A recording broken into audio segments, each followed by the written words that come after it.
Welcome to Jovan's and Leila show. Tune in to listen about self-love, relationship for kidney fighters.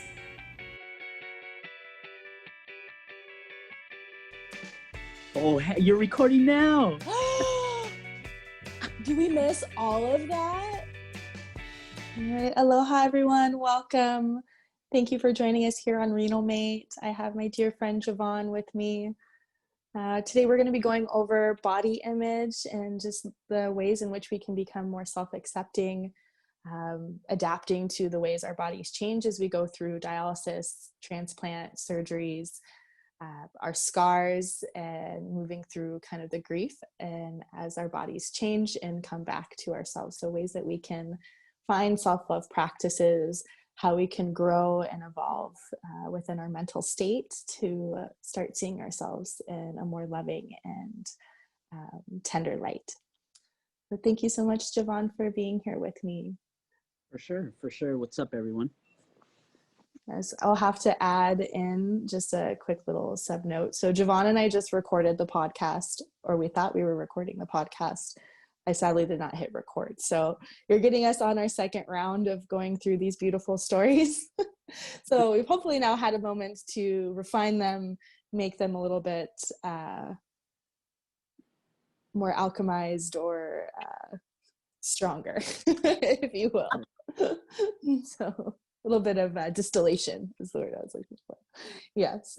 So I think kind of the first thing that we spoke about earlier was just what it means to kind of go through the surgeries, what it means to have dialysis catheters placed, fistulas placed, and kind of that, I guess, original shock. And Jovan, you have a very unique story where you've been going through your journey with dialysis and transplants at a very young age. So I'm really excited to hear your perspective and your story, not only as a male and what it's like to experience that as a male, but also as a young kid. Definitely. So I was born with renal failure. So and I'm always going to relate it back to body image.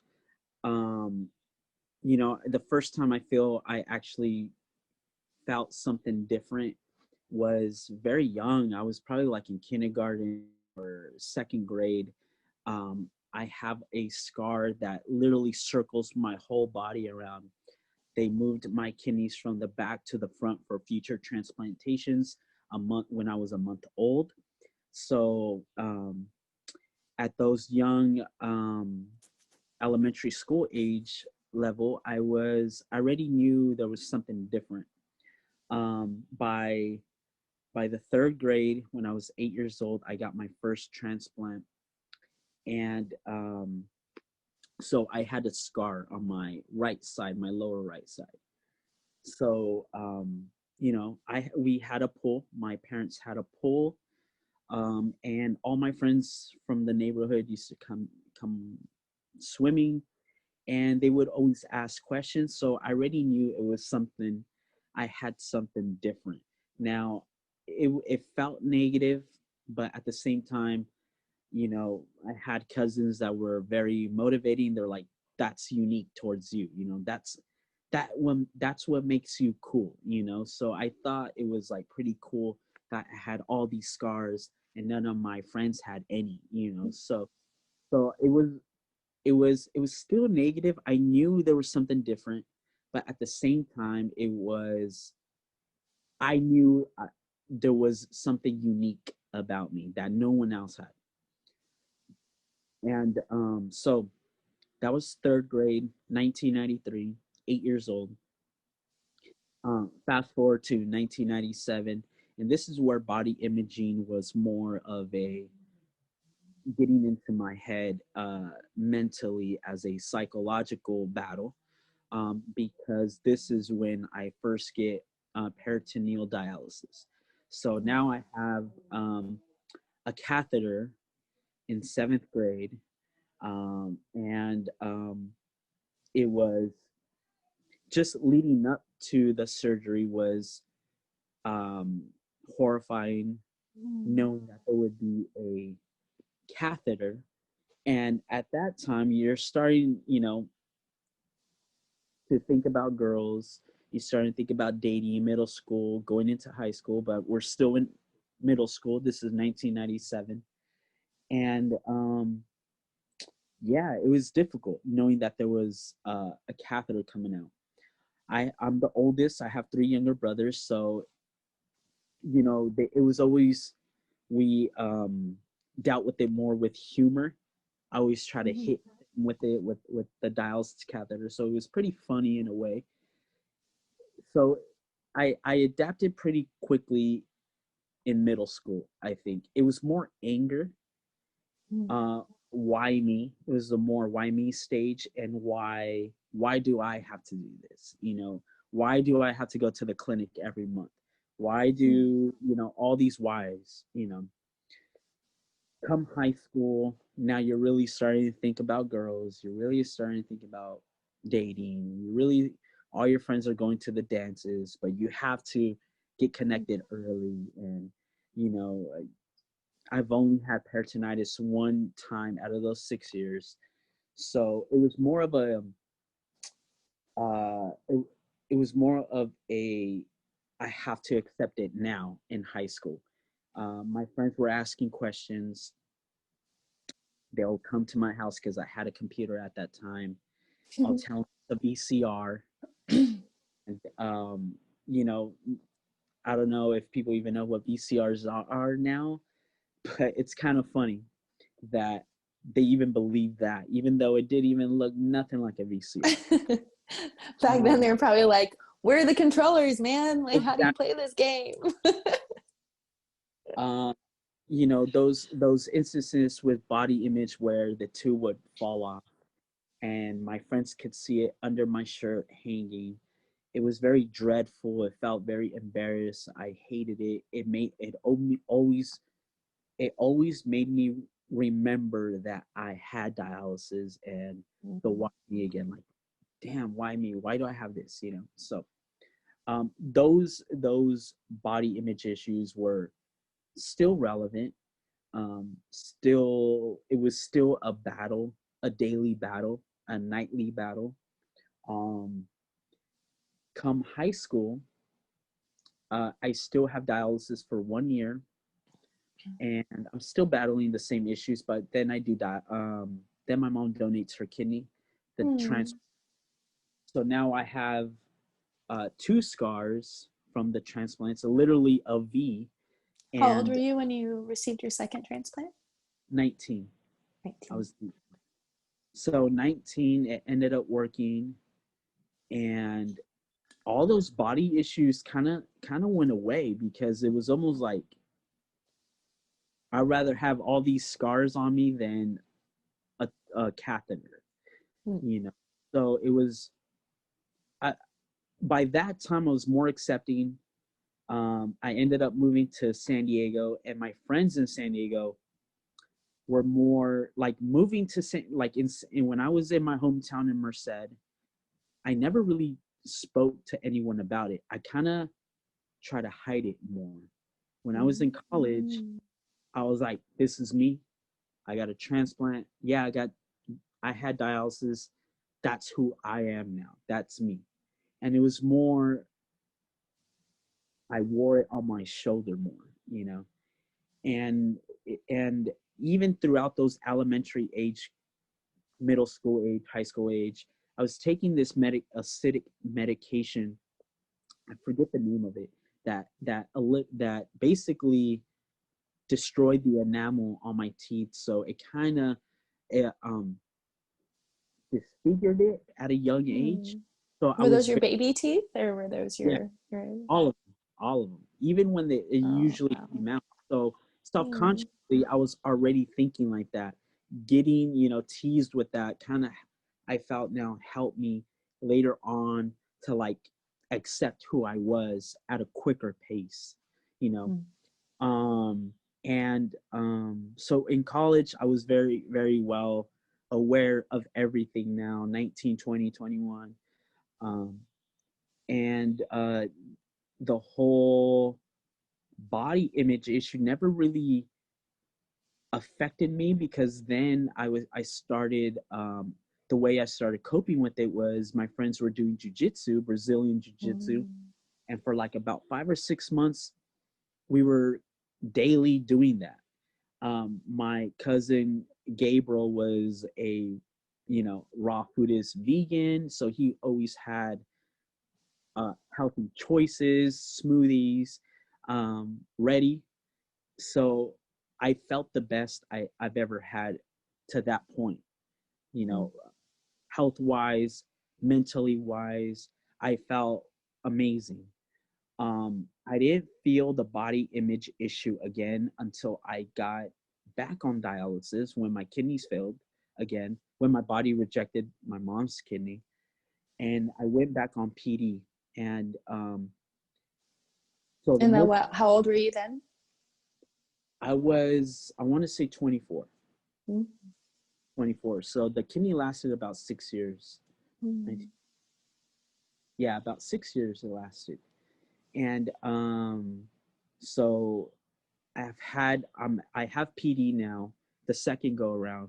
It's a lot more difficult than the first time because the first time when I was younger on PD, my kidneys were at 15% and I was still urinating. The second go around, I'm doing dialysis a lot longer at home, 9 hours instead of 6 hours. And it just seemed more difficult in my 20s than it was in my high school and middle school age. Doing, Do you think um, that was like had a lot to do with kind of the mental absolutely, state absolutely. I mean, of being we older? this before where you're in college, everyone's hitting milestones. People are getting married. People are having kids. People are graduating college. They're getting into the careers, and you touch this as well. And I'm going to steal the metaphor. You're a horse and everybody's gate is open and yours is still closed, and it feels exactly like that. And so you're kind of held back. It seems like you're back in prison, like dialysis is a prison. So I'm back on dialysis on PD. I'm very self-conscious about everything. I'm losing weight. Um, there's multiple surgeries within it. I'm constantly in the hospital. You're getting very self-conscious. You're depressed. It's more of a mental battle, a psychological battle. Um, but the way I feel I got out of that was I started having goals again. I started having new ambitions and new goals and just little carrots to aim at. And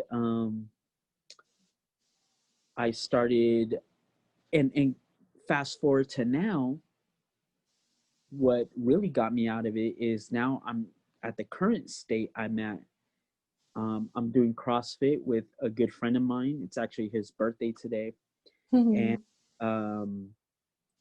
for about 4 or 5 months, just constantly doing CrossFit and doing some type of exercise training um, kind of has made me feel a lot better, gained 16 pounds.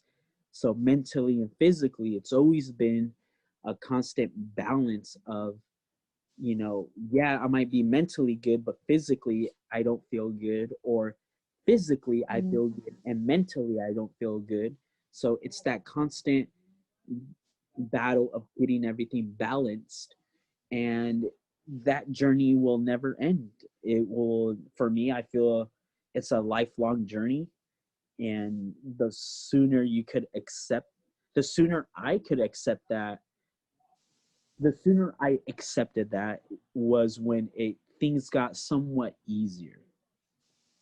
And from PD, did you then transition to hemo?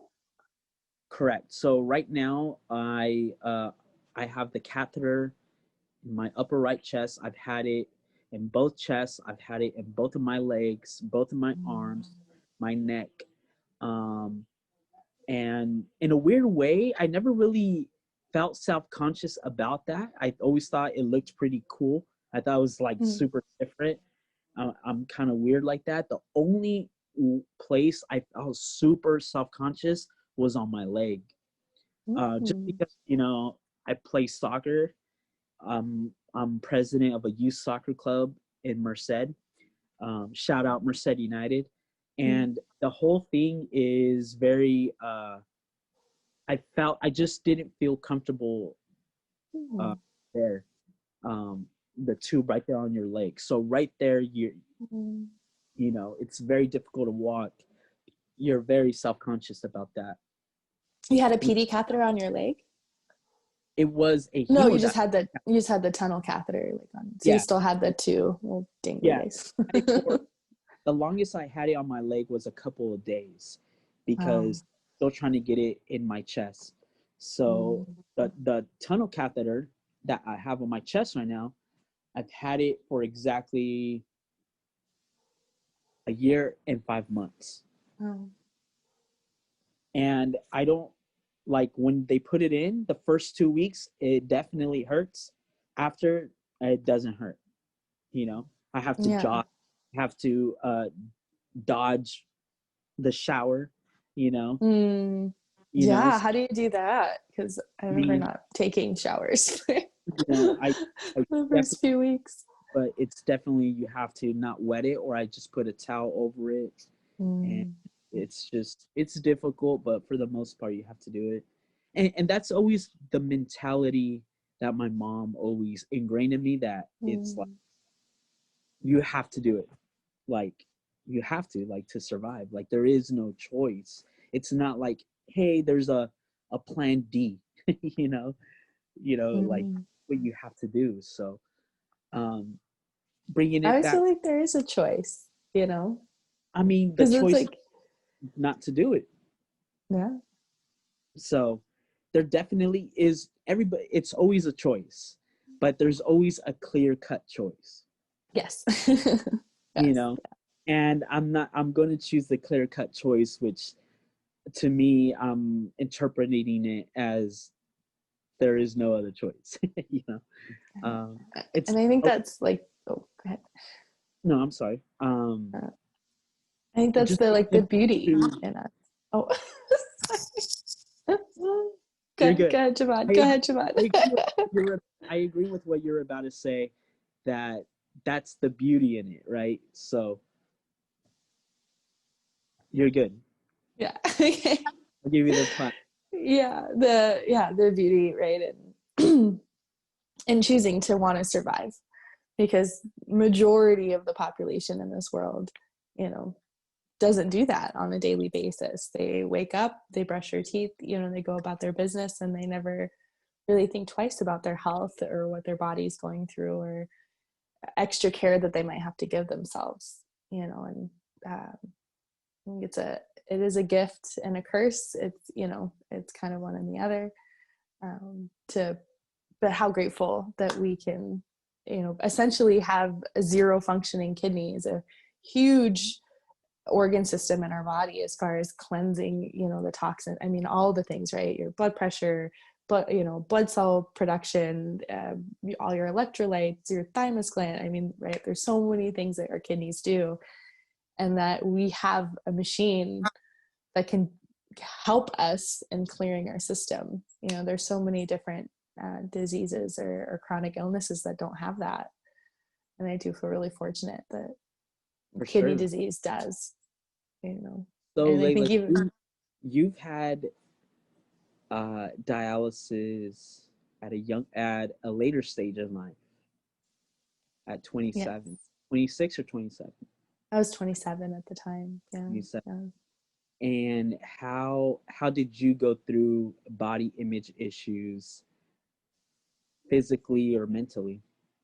Mm. It's been a long journey. It has been a very long journey, and to take myself back to that time, it was really dark, and I felt very alone and lost and not connected to my physical form, like really in any way. Like I think I like I did and I didn't, but if anything, it was like a pretending for like other people to make them feel more comfortable than it was to make myself feel comfortable. Like I felt, and my body wasn't mine anymore, and it was just for the purpose of dialysis. And you know, being 27, a fairly healthy young adult, never really being in a ton of hospitals or having tons of surgery, or, you know, I haven't had a lot of broken bones. So to be what I thought was healthy, and then within a snap of a finger, it's now your kidneys have failed and we're getting you on dialysis. And I had no idea what that world was, or what it meant, or if I was going to survive, if I was going to live. So originally I had a tunnel catheter and then a PD catheter. And that surgery was incredibly painful. And, you know, not being able to move, I couldn't like move my neck or my abdomen. And now I had these things coming out of my body that weren't of me. They're non-organic parts that I now had. And,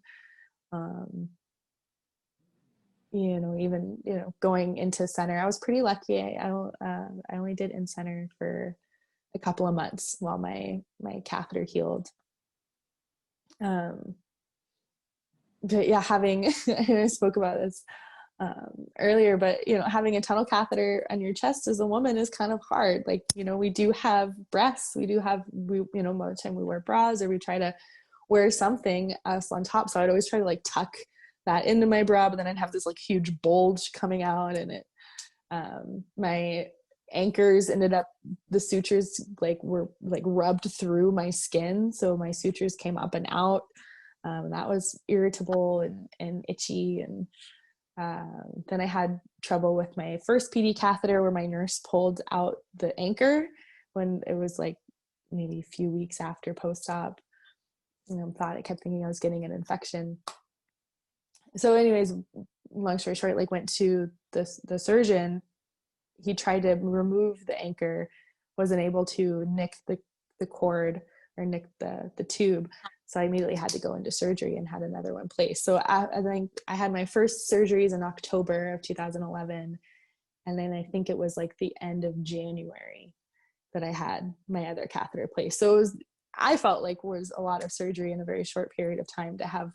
I just started to heal for my first BD catheter surgery. And now it was like, oh, time to start again. And then I had to start over at the beginning when it came to healing and getting better. But it was really hard. I was really lucky. I had a partner at the time that was very, very supportive. He made me feel beautiful and uplifted me and was my rock. And I had my mother and my grandmother and family, my dad and brothers. But I felt very alone. You know, not other people don't understand what it's like to have, you know, drain pains or I didn't know that this was such a huge community yet. You know, I felt like I was by myself.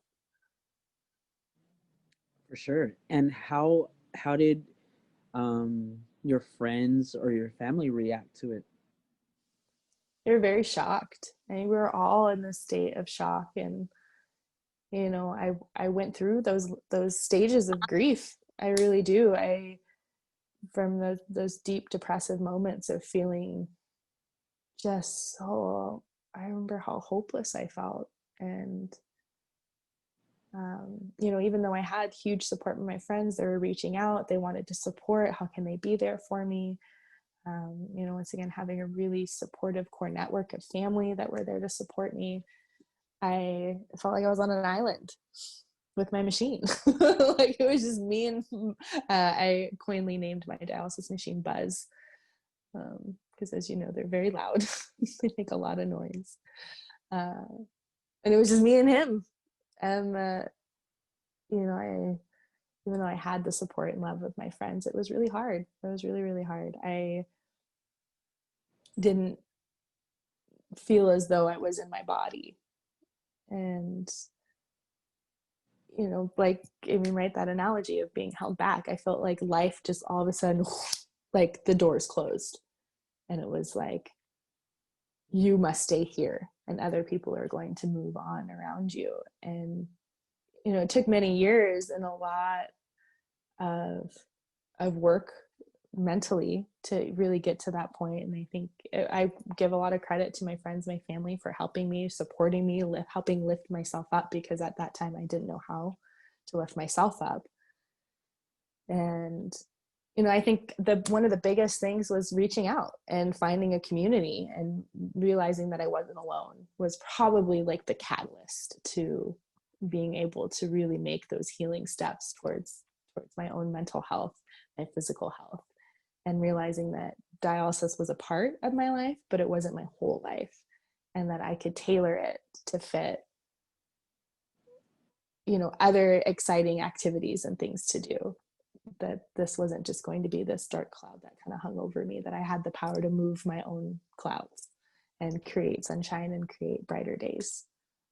And how do you feel you dealt with body image issues currently?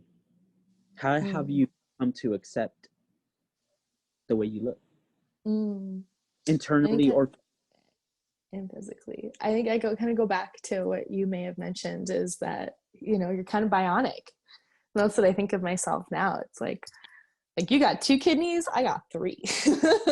Like I've got this extra part of me that I get to carry around, and this extra little bit of somebody else's body that I get to carry around with me. And I'm very fortunate that he was my cousin. We're not blood related, but he was a living donor, and forever grateful that I get to see him and hug him, or watch him live a beautiful, fulfilled life, and that we can both watch each other do that, and the impact we've made on one another. But it's getting that tube taken out was such a great feeling. I went through transplant, and before surgery, they told me they were going to take out my PD catheter, and I was super stoked, so excited, because while being on PD, it was hard, to going to the bathroom and having to like hold your PD catheter, wearing a sundress, and the tape comes off, or and like you mentioned, it's dangling there, and it's like a feeling of like nakedness. I don't know if you can relate to that, right? Because it's like you're trying to hide something, and now all of a sudden this thing that you were trying to hide is like it's visible. absolutely trying to hide something from everyone, and it just comes out, and it could feel pretty bad. It could hurt. It hurt. Yeah, it hurts. I don't remember really ever going swimming, or like being in a swimsuit, or showing off my stomach. Like I always kept my stomach hidden. Did you feel like you wanted to do that? I think it was just like a way of hiding, right? Like, and I think maybe only once that I like did wear a swimsuit out in public, and I remember feeling super, super vulnerable, and people then were like, well, what's that about? And then you got to go into your story, and then you're like, sometimes you don't want to, like other times you're really in a space to want to share, and other times you're like, I just want to wear my swimsuit, and you're like, go to the beach. Like I don't want to have to talk about the whole caboodle. But yeah, it was it's been a journey for sure there I come, I'm back, to find that peace. And I think now, doing the mental work, doing the physical embodiment practices that I really enjoy doing, finding that this vessel is just really the house for our internal energetic soul, and how well can we take care of it. And this is all the scars, the extra fistulas, whatever we have on us, it's just the physical aspect of us. And I think learning to love the things that make us unique should create a brighter like inner essence, or brighter inner like luminescence from ourselves, because if we're self-accepting. For sure. I think for me, when I started accepting internally and mentally what I was going through, and then starting, working out and all that, and balancing my physical with my mental state, I started feeling a lot better about everything. At least whether I was going to do surgery, I was going in it more positive. I was like, gotta tackle this, like it was like every little surgery, whether how minor it is, it was like another battle, another war, so um it was very satisfying to feel empowered in that sense of acceptance. And it's always a constant battle of acceptance, because even if you do that, it's still hard, whether it's um at a younger stage or 35 years old, whether it's I'm 10 years old, 15, 23, or 35. I'm 35 right now. So it's always been a constant roller coaster ride. And I know it's always going to be like that. Even though I feel good right now, I know that could be switched with one phone call from the hospital, or something. And it's always been, everything could be going good, and all of a sudden this happens. And but always trying to reflect it back to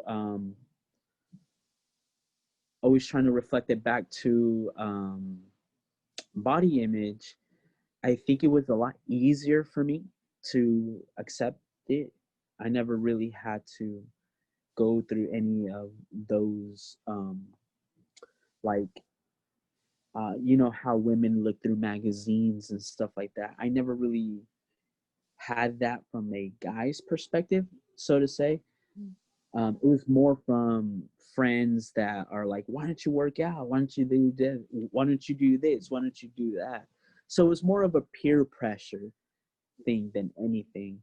I always was treated like one of the guys. It was never like any different, But for the most part, um, being being being accepting of who you are internally is when it starts, and then you kind of radiate that energy, and you start feeling a lot more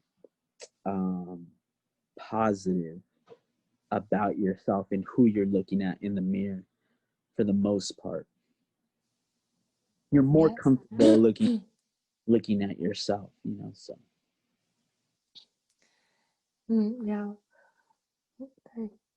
yeah, you're more likely to say, wait, that person is probably a 10. We're all tens, all of us. it's and that's why I've always been very big on working on yourself, and mentally being on game, on your tip top form, and of course we all want to be understood internally and feel that we're more beautiful internally, but we're all judged first, physically, and from the factor. And but yeah, that's just society things, especially with with Instagram, and we see beautiful people every day. And for me, it's more motivating than anything. um you I've always had to have that goal, that ambition, that carrot to tackle. So I think that's what's got me to where I'm at right now. Do you find, at least I hope that, us bringing up these topics, talking about body image and just maybe our own struggles or our own journeys through it, can let others know that they're not alone. And like you said, seeing so much of these like Instagram model or whatever's going on in social media, societal pressures. I think by opening up that door and having these conversations, it normalizes it in a way, right? So you're not hopefully thinking that you're a pin drop, in a pool of non-dialysis patients, that there's so many Yeah. of us out there that have gone through this, you know, that have had multiple surgeries, have, you know, had fistulas. And, you know, that's, I mean, that's something that I know personally I'm unable to speak about. I've yet to ever have a fistula or a graft. And, you know, from friends that I've spoken to, it's like, I know they're really hard. It's not an easy thing to have. And it's, you know, I think at least with the PD catheter, I felt like I had that ability to kind of hide it still.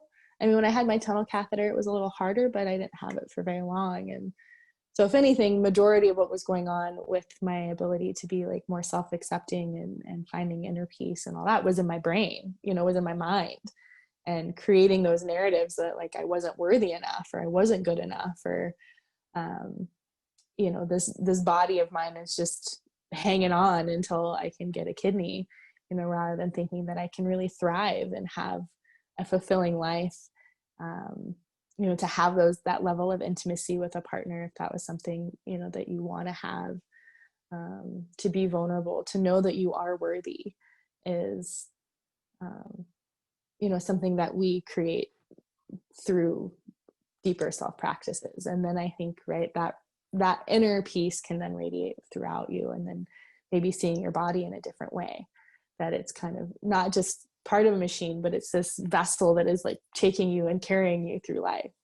And, you know, we're all of our scars and everything just makes us like a unique snowflake. We're all so unique in the scars that we have and our battle wounds, you know. It's like there's a quote I think out there where it's or not maybe a quote, but it's like, scars are just the sign that whatever tried to, it's like, kill us only made us stronger, something in that way. But what doesn't kill us only makes us stronger. Yeah, for sure, absolutely. But yeah, that our scars are kind of show that. And oddly enough, I had a friend of mine the other day. We were I think maybe at the beach or something like that. Anyway, she some kind of a newer friend, and she's like, "What happened to your stomach?" Because, you know, I have a few scars on there, and I'm like, "Oh, I had a kidney transplant 6 years ago." She's like, "Whoa," you know, as you drop that bomb on people, they're usually it's an eye-opening conversation. But, Yeah, I've had plenty of those conversations. I think it's always been what you touched on a little while ago. It's always been it's always, in my opinion, it's always more of a mental battle than anything. The physical does hurt, but it's the narratives that you put in your head that is really going to affect you, short term or long term.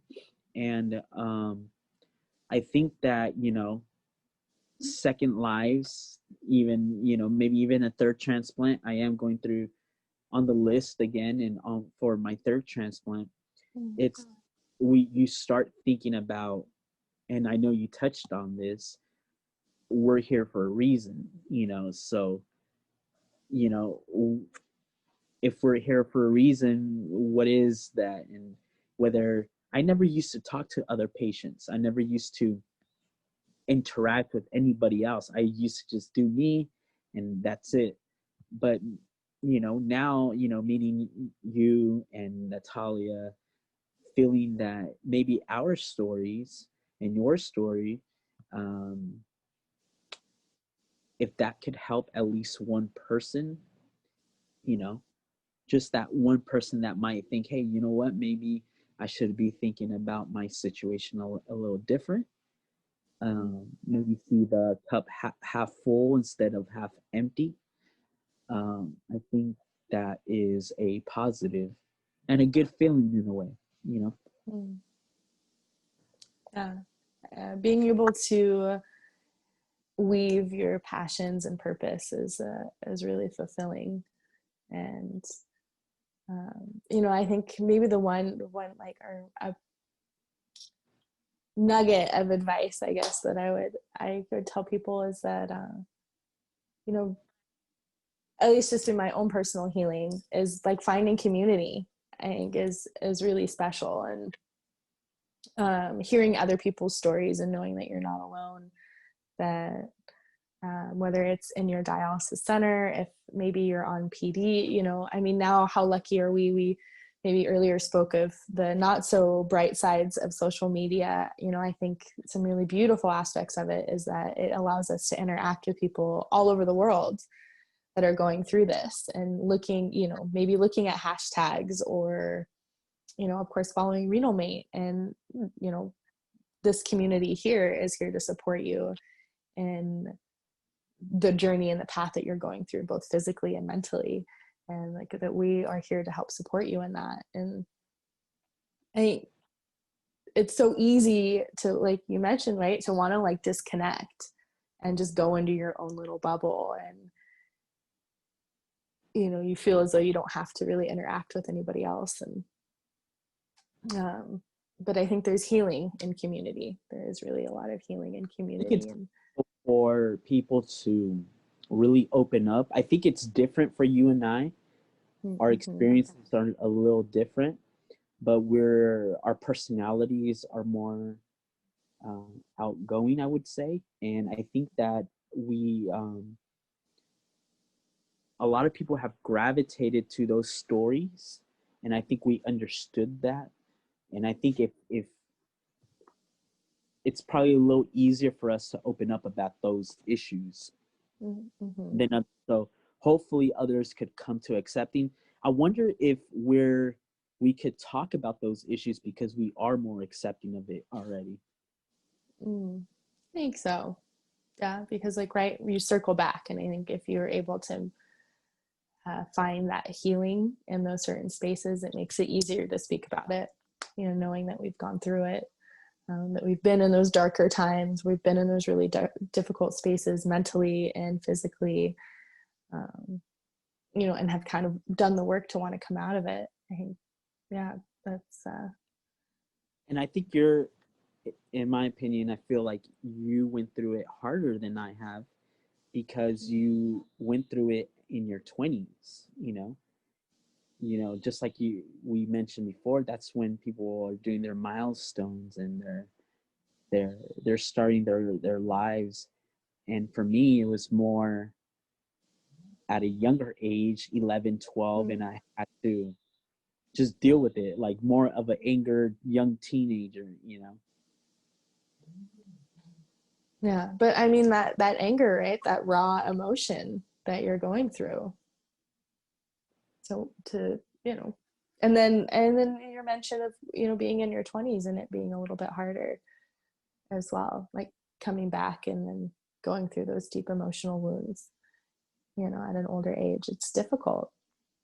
And, Sure. you know, to speak on it too, I know Jovan and I have kind of mentioned this just in conversations. It's like both of us, neither one of us have a family.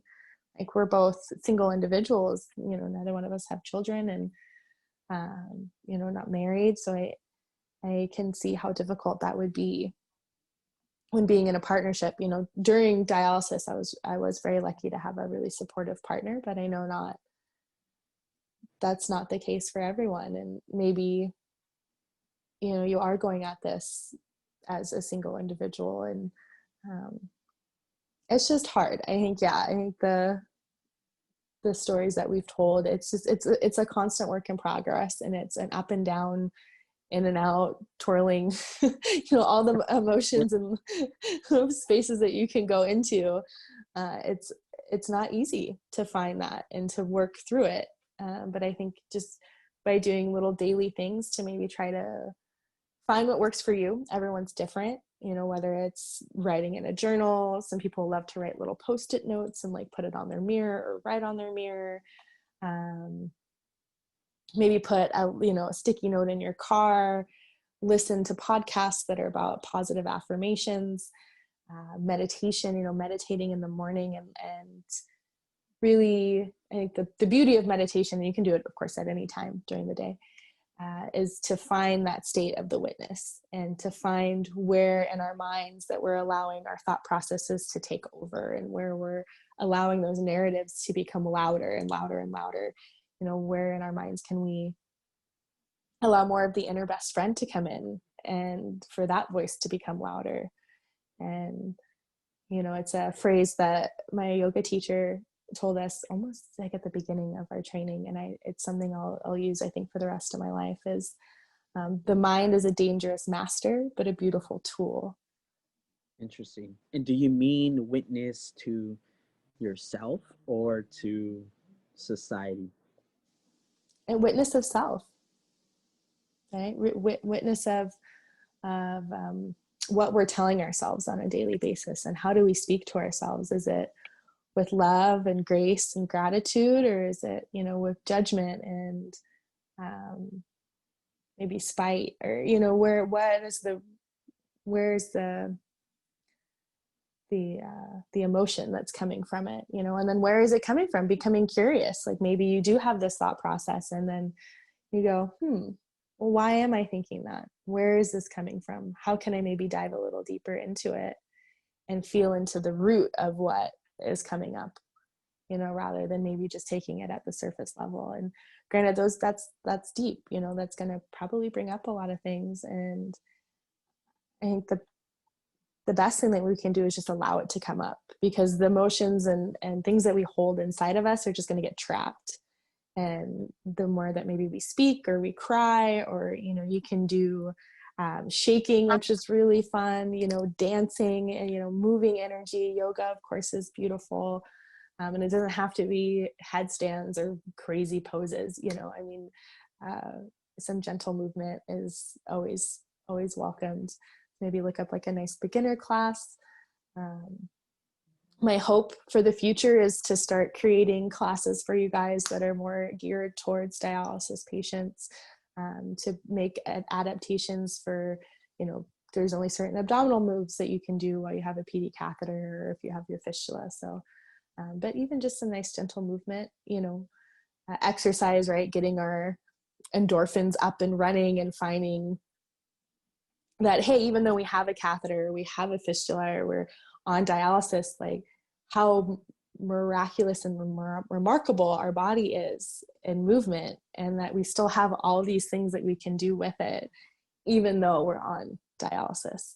There's still so much movement that we can create. I agree. I think it's always a constant state of progress. And for us, we're more conscious of it just because of what we go through on a daily basis with our health. But it's a universal idea for anybody. I hope that we touch on other topics, and we go more in depth in other episodes on, you know, but on anything related to transplantation and dialysis and renal disease in general, in the social aspects, you know, whether it's intimacy, relationships, you know, all that, all those topics that are a little more tougher to talk about than others. They're not easy, you know. So we thought maybe we'd start with kind of a nice intro, easy intro of kind of body image, our outer vessel, you know, right, before we go into our inner vessel. Like you said, body image could still be internal, you know, and of accepting of it until, you know, you start exercising or something, you know. Yeah, it's a constant work in progress. And yeah, I think finding that peace within is a hard thing to find, but it can bring so much joy to you, you know, to kind of flip here too. Yeah, nice segue, Jovan. Do you have that?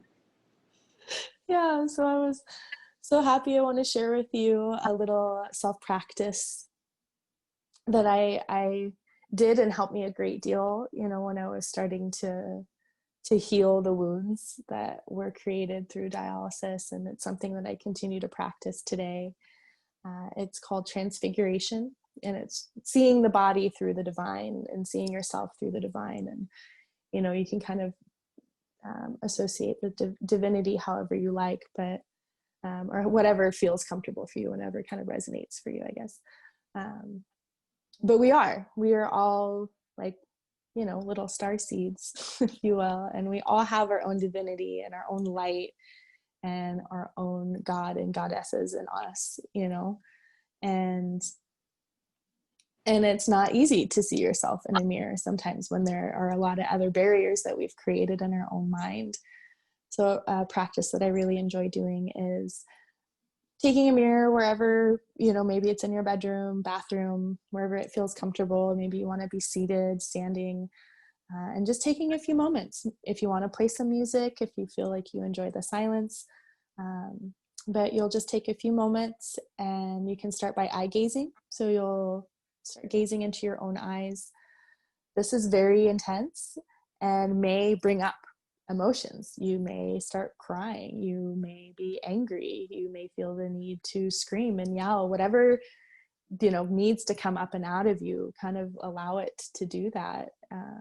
As that's kind of coming out, you and yourself are thinking these really loving, tender, supportive affirmations. You are loved, you are worthy, you are special, you are beautiful. Whatever feels like the words that you need to hear, if you were the best friend, you know, speak those to yourself, speak the words. Sometimes I think we always look for others to kind of give us these positive, you know, affirmations or feedback, and we in ourselves have the ability to give that to ourselves. And you know, when maybe you start feeling comfortable, maybe you can do it for 5 minutes, and then, you know, maybe go 10 minutes and go 15, however long you feel comfortable.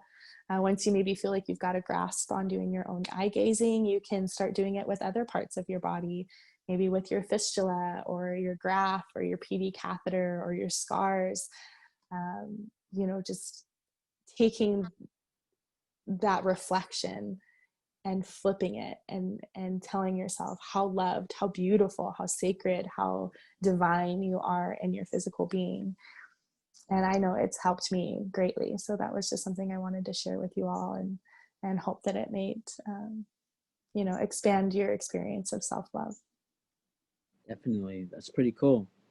No, yeah. Lastly, just to end it on my part, I think that what helped me overall, um, what helped me overall in body image was just having a good support system of friends and family. And it's always, no matter how much support system you have, it's always going to be internal at the end of the day. It's always like what you're saying, looking in the mirror and liking the person you are in a way, you know. And I think even it's more, I keep saying internally, you have to like the person who you are first before you start thinking about, hey, I don't like that catheter or those scars and stuff like that. Because, and then you start accepting of those things, and that it's what's keeping you alive, and it's what's keeping you on this earth, you know. And once I figured that out, it was almost beautiful to me. So it was almost pretty cool to me that I had this. I know I don't want to have it, of course, and I'm always trying to get better, but it's more of like, okay, I got it. It's good. It's cool. No worries. And not Yeah. everyone's going to understand that. Not everyone is going to be accepting of that. And maybe that's the external factor that uh, could put the narratives in our head, you know? So those are the external factors that could affect things. We touched a little bit about the, you know, social media and what we see and what we think beauty is in the world. When we always read quotes that the internal is the beautiful aspect of a person, but we are judged externally first, and we are looked at like that. So we all want to look good, and especially if you're in a relationship, you have a girlfriend or a boyfriend or a husband and a wife, you do probably feel that extra self-conscious. Yeah. All comes from the inside out. Inside out. And I think that's a good way to end it. Yes. Yeah. Thank you all so much for being here with us, for listening, for tuning in. Jovan and I are so excited to continue to create content for you to record. We have a few more ideas coming for you. We hope to perhaps even do a live or IGTV live, and then we can maybe have some of you jump in, ask questions, be interactive. So there's definitely more to come, and we're just so grateful for all of you. So thank you all so much for joining. Have a good day, everyone. Yes. Aloha.